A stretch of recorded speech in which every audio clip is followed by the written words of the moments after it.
La robotique s'adresse à toutes les entreprises et même aux plus petites. C'est en quelque sorte le message de cette deuxième édition d'Innovdia. L'utilisation de bras robotisés permet par exemple de découper de la matière, d'en retirer les déchets, le tout pour sortir une forme.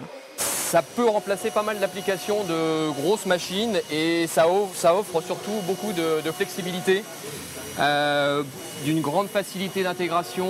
On peut aménager différemment le poste de travail et c'est aussi une réduction des coûts sérieuse en tant qu'investissement. À l'avantage d'exécuter des travaux qui ne sont pas forcément réalisables par l'homme à grande échelle, s'ajoute le coût pour une PMI. Sur ce prototype, la caméra placée juste au-dessus de la zone de travail permet par exemple au robot d'être presque intelligent à peu de frais. On va limiter les coûts d'investissement parce que la vision va être flexible.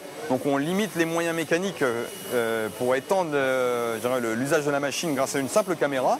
Et on va être donc plus productif sans redémonter des machines. On peut passer plusieurs produits différents, c'est pas un problème, il suffit de les apprendre au préalable. Et ensuite, la ligne va être capable d'appréhender des produits ronds, carrés, verts, rouges. Ça va dépendre de ce qu'on veut faire. Et parole d'expert, qu'on se rassure, la machine ne peut pas remplacer intégralement l'homme. Le technicien sera toujours nécessaire pour diriger les robots.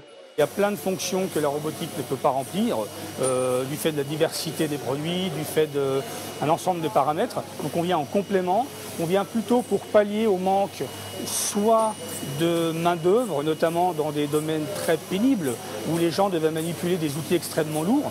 Alors à ce moment-là, mieux vaut mettre un robot qui, lui, ne va pas être pénalisé par le poids ou par l'encombrement de ses outils. Mais en aucun cas on ne remplace l'homme sur les lignes de fabrication.